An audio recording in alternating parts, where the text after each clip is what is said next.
Hello मैत्रिणींनो, चला जाऊया ना सापाला बिळातून बाहेर काढायला. बिळातून कसलं काय, या इलेक्ट्रिक बोर्डमधून बाहेर काढायला. साप म्हटलं की आधीच आपली बोबडी वळते, थरका पडतो, भीती वाटते. आणि हे तर माझं होम फॉरेस्ट, सगळीकडे हिरवं कंच प्रसन्नतेचं वातावरण, कारण निसर्गावर आपलं अपार प्रेम. परंतु जेव्हा सापालाही आपलं होम फॉरेस्ट आवडायला लागतं, तेव्हा मात्र माझं हिरवं प्रेम पिवळं पडायला लागतं. काही दिवसापुरतं बरं. मग सारेजण तर्क लावायला लागतात. पारिजातकाच्या सुगंधाने साप येत असतील, नाहीतर मोगऱ्याच्या, नाहीतर मधुमालतीच्या. मग आपलंही मन हंसूमनसू होतं की ही झाडं ठेवावीत की नको. पण झाडावरील प्रेम हे करायला धजतच नाही. पण साप म्हटलं की भीतीच ना. पण मी हे सर्व का सांगते तर ऐका तर मग. आज सकाळी 6:30ची गोष्ट. पेरू छान छान पिवळे पिवळे दिसले.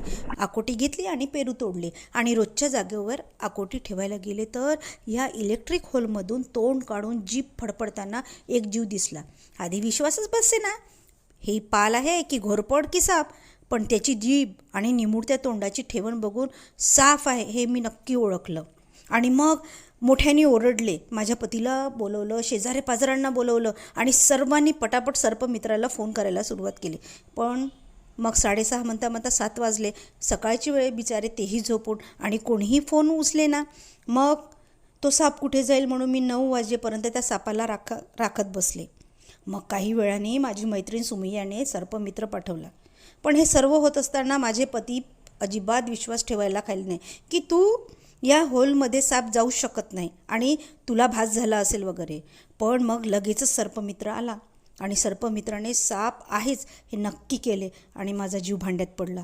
बघा कसा शिताफीने सर्पमित्राने साप पकडला आणि काळजी भीती दूर झाली. पण झाडे असल्याने पुन्हा साप येईल का, ही पुन्हा भीती. कारण हा तिसरा साप होता बरं का. आपण झाडे लावतो तसं तर्क राहायलाच हवं. मग पुन्हा विचार आला, शेतात किती साप असतात म्हणून शेतकरी शेती करणं सोडतात काय. तुम्हाला काय वाटतं, तुम्हालाही सापाची भीती वाटते काय? सापाच्या भीतीमुळे आपण झाडे कापायची का? नक्की कॉमेंट बॉक्स करा. आणि व्हिडिओ आवडला असल्यास लाईक, शेअर आणि सबस्क्राईब करायला विसरू नका.